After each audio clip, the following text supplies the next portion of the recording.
póster de bar. La mesa de café, el diario sobre ella y el diálogo sobre los hechos que nos conmueven y nos preocupan. De l'homme auquel j'appartiens.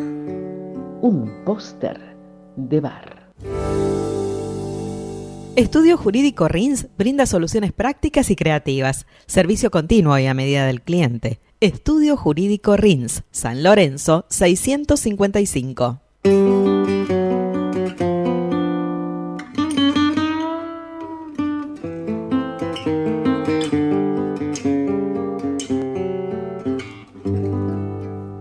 Des yeux qui font baisser les miens, un rire qui se perd sur sa bouche. Voilà le portrait. Y a las 9 de la mañana, 19 minutos, vamos ahora a conocer las vías de comunicación, los WhatsApp. Si querés comunicarte con el de la radio, con el número de teléfono de la radio, vamos a estar leyendo en un ratito los mensajes, 358-487-4488. Lo repetimos, 358-487-4488, este es el WhatsApp de la radio, o podés enviarnos también un mensaje al WhatsApp del programa, 3585-071-828. Allí están planteadas las dos vías de comunicación. Vamos a meternos en el tema de portada en el programa, que está relacionado naturalmente con lo que ha ocurrido ayer, con el discurso del presidente Javier Milei, un discurso que fue seguido por millones de argentinos y argentinas. Lo leyó de principio a fin el mandatario. La televisión solo mostró a los dirigentes libertarios. Me refiero a legisladores, a funcionarios, a aquellos que forman parte del núcleo duro del presidente. Por lo cual, siempre que el presidente hablaba, solo se veían aplausos. No había ni gestos de reprobación, ni de enojo, nada. Había un especial cuidado en negar a la oposición. Todo aquel que no estuviera o no formara parte de la escenografía, de ese relato de Milei, fue borrado de la pantalla. Es toda una lectura, ¿no? Que no solamente es comunicacional, es política, fundamentalmente es política. Se filtró algo que quizás haya provocado un tirón de orejas para el director de cámaras cuando estaba llegando el presidente y en el audio original se escuchaban los cacerolazos afuera, ¿no? Que reprobaban la presencia de Javier Milei, o en todo caso el discurso, las palabras que iba a dar Milei allí en el Congreso. Luego, un discurso que fue más extenso de lo que se esperaba y en el que apareció un mecanismo que no es nuevo en la metodología del presidente en el gobierno. Es el acto extorsivo. Nosotros vamos a convocarlos al diálogo, incluso a que ustedes puedan acceder a algo de plata si no llegan a fin de mes. Pero antes me tienen que aprobar el DNI, el DNU y la ley ómnibus. Sin esto, seguimos solos. Vamos a escuchar inicialmente lo que señalaba el presidente Javier Milei cuando hacía referencia, por un lado, a este acuerdo, a este pacto del 25 de mayo, y por el otro, a medidas de anticasta. A ver qué decía en relación a esto el presidente Javier Milei. Para profundizar en nuestra misión de terminar con los privilegios de la política y sus amigos, estamos enviando al Congreso un paquete de leyes anticasta, del cual quiero compartir con ustedes algunos de sus componentes.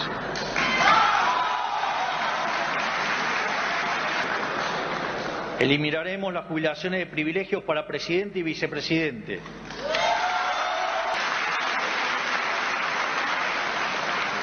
Obligaremos a los sindicatos a elegir sus autoridades a través de elecciones periódicas, libres y supervisadas por la justicia electoral, que limitará los mandatos de esas autoridades a 4 años y establecerá un tope de una sola reelección posible.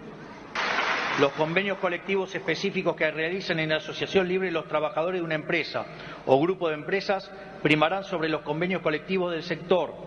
Vamos a terminar con esa locura de imponerle a la gente las condiciones laborales que define atrás de un escritorio un señor que no trabaja hace 30 años. Las personas condenadas por corrupción en segunda instancia no podrán presentarse como candidatos en elecciones nacionales. Además, Todo exfuncionario público con condena firme en segunda instancia por delitos de corrupción perderá automáticamente cualquier beneficio que tenga por haber sido funcionario. Reduciremos drásticamente la cantidad de contratos para asesores de los diputados y senadores de la Nación. Ha sido una práctica común de la política que los representantes del pueblo armen pymes de 30 o 40 asesores cada uno, dilapidando los recursos de los argentinos. Se descontará la jornada del sueldo a los empleados del Estado que no vayan a trabajar por motivo de paro. Y a su vez eliminaremos el financiamiento público de los partidos políticos. Cada partido tendrá que financiarse con aportes voluntarios de donantes o afiliados propios. Todos los economistas serios del mundo, salvo algunos perros falderos de la política argentina, coinciden que financiar el Tesoro con dinero emitido por el Banco Central genera inflación. Esto no es opinable. Financiar al Tesoro con emisión está simplemente mal, técnica y moralmente mal. Esto es así porque genera inflación y porque licúa la capacidad de compra de todos los argentinos. ¿Y para qué? Para poner plata en la mano de la política, que no la usan para otra cosa que su provecho personal. Sin embargo, en Argentina lo hemos hecho una y otra vez, y como resultado somos uno de los países que más inflación ha tenido en la historia moderna. Ahí lo escuchábamos al presidente Javier Milei, inicialmente en lo que se denominó la ley anticasta, ¿no? Ahí aparecen varios elementos porque avanza sobre aspectos de los partidos políticos, de la función pública, del rol de los trabajadores en el Estado y de los sindicatos. Vamos a sumar a este análisis al periodista, director de Diario Puntal, Marco Llures. Marco, ¿cómo estás? Buenos días. ¿Qué tal, Pablo? Buenos días, ¿cómo te va? Muy bien, bueno, ¿qué primera referencia te deja lo que significó el discurso ayer de Milei? Ya vamos a escuchar además lo que anunció como el Pacto de Mayo, pero estas primeras alusiones, ¿qué mensaje dejan? Yo creo que es una línea de Milei que no sorprendió en cuanto a lo que se esperaba, lo que ha venido diciendo en toda la campaña y lo que ha venido diciendo en sus primeros meses como presidente. Sigue la misma línea. Esta vez fue todo lo que dijo en contra de la casta, este discurso que ya conocemos, fue casi una excusa para terminar recubriendo lo que en realidad hizo el presidente anoche, que fue admitir que necesita llamar al diálogo a los gobernadores y a la política, a esa misma política y a esos mismos gobernadores que en ese discurso defenestró, ¿no? Porque lo que terminó haciendo Milei, más allá de toda la hojarasca, fue decirles a los gobernadores: vengan y sentémonos a negociar, después de haber perdido todo este tiempo en una metodología que no dio resultado claramente, ¿no? Ahora, Marcos, ¿no hay un acto de características casi extorsivas en esta convocatoria al diálogo? Porque Milei les dice, los convoco el 25 de mayo a Córdoba, pero antes me tienen que aprobar la ley ómnibus, me tienen que aprobar el DNU, y yo les voy a dar, como para que lleguen a fin de mes. Pero en estas condiciones, ¿no hay ahí un acto de extorsivo? Sí, claramente, porque Milei cuestiona la política, cuestiona los fundamentos y las metodologías de la política argentina y cae en su discurso en una de las peores prácticas de la política, que es decirles: gobernadores, los he sometido durante estos meses a un recorte muy fuerte en el envío de fondos, les ofrezco medidas de alivio fiscal, es decir, les ofrezco plata a cambio de que me aprueben lo que yo quiero, ¿no? Desde el punto de vista político-moral, que tanto le gusta citar a Milei, es caer en una práctica extorsiva, en una de las peores prácticas que ha tenido la política, que es conseguir voluntades a cambio de plata. Porque los gobernadores, en medio de un ajuste, ¿qué están necesitando? Que les envíen fondos para cumplir con las obligaciones básicas que tienen. Pero no era hasta hace poco que los gobernadores gastaban de más, porque sí, dilapidaban la plata. Ahora les ofrece esa plata a cambio de que le voten la ley ómnibus. Hay allí una gran contradicción desde el punto de vista discursivo y moral, si se quiere usar la palabra que usa Milei. Pero en términos, Pablo, de la praxis política, Milei está usando la única herramienta que tiene para obtener su plan de gobierno. ¿Qué otra herramienta tiene? Él mismo admite en su discurso que no tiene gobernadores, que no tiene intendentes, que no tiene legisladores, es decir, no tiene otra herramienta de actuación política que tratar de domarlos con el látigo de la plata. Y bueno, allí claro. puede llegar a obtener su... ratificando esto que vos señalabas, Marcos, esta mañana me planteaba esto, ¿no? Lo primero que hizo Milei fue de financiarlos para que en el ahogo, como no podía desde el convencimiento ideológico, esta idea libertaria que todos se embanderen desde el mismo lado, los asfixió, los llevó al lugar más complejo de todo, que era ya lidiar con la imposibilidad de lo básico. Y cuando ya no daban para más, les dice, bueno, ¿quieren salir de eso? Vengan y aprueben. Es una metodología horrible para la política. Sí, y yo te diría que el tema del pacto del 25 de mayo es casi decorativo, Pablo, ¿no? Porque veamos los 10 temas que propone Milei, que él dice vamos a un pacto y además establece el contenido de ese pacto. Uno entiende que lo establece como propuesta y no como un texto cerrado.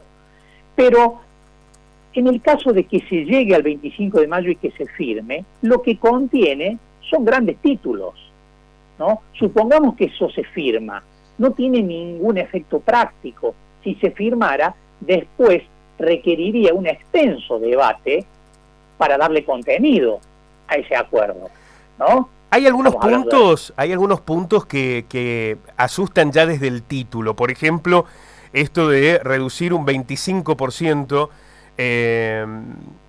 el gasto público del Producto Bruto Interno, es más ajuste y más ajuste. Esta idea de las jubilaciones pueden ir por el lado privado, vos podés elegir esto de volver a las FJP. Pero escuchemos lo que dijo de los 10 puntos, Marco, así lo analizamos. A ver. Dale.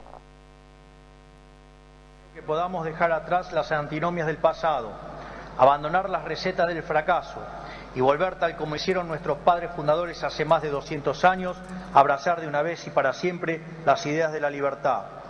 Ese pacto de mayo tendrá por fin establecer las 10 políticas de Estado que el país necesita para abandonar la senda del fracaso y comenzar a recorrer el camino de la prosperidad.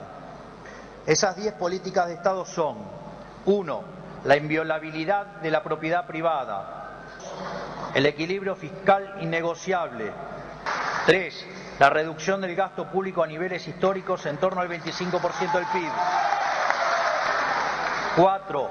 Una reforma tributaria que reduzca la presión impositiva, simplifique la vida de los argentinos y promueva el comercio.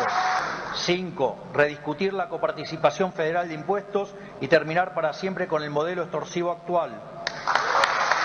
6. Un compromiso de las provincias de avanzar en la explotación de los recursos naturales del país. Una reforma laboral moderna que promueva el trabajo formal. 8. Una reforma previsional que le dé sustentabilidad al sistema, respete a quienes aportaron y aporte y permita a quienes prefieran suscribirse a un sistema privado de jubilación. 9. Una reforma política estructural que modifique el sistema actual y vuelva a alinear los intereses de los representantes y los representados. 10. Y por último, la apertura del comercio internacional de manera que la Argentina vuelva a ser un protagonista del mercado global.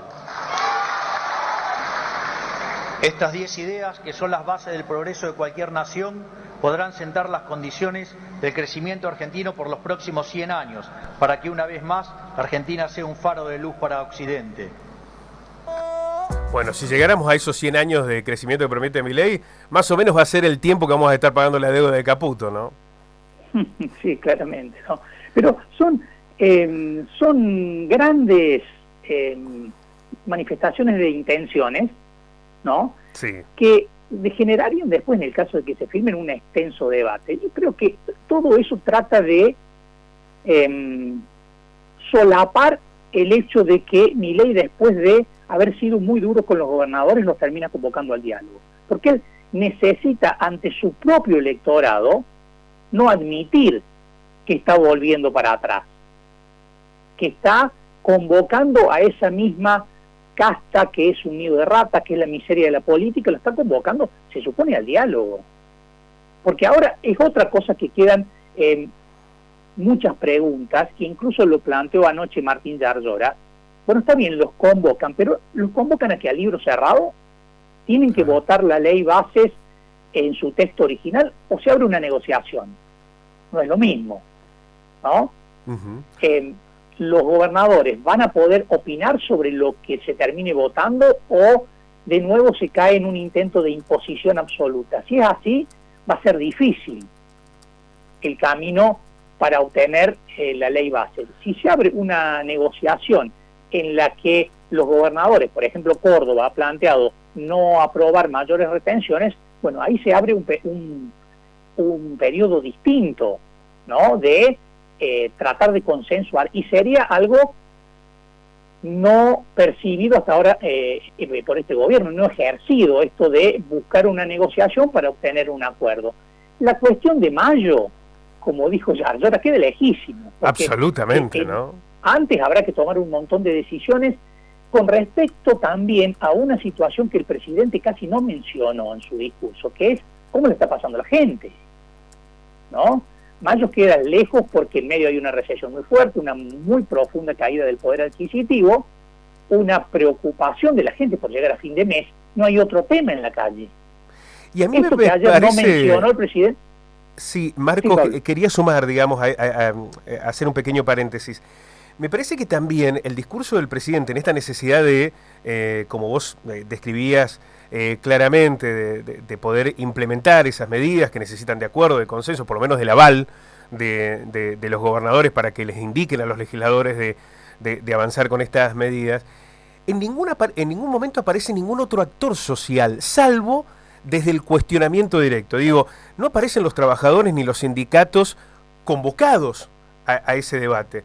No aparecen ni siquiera la Unión Industrial Argentina o las pymes o el CAM, no los convoca. No hay sectores productivos en este debate o en esta discusión.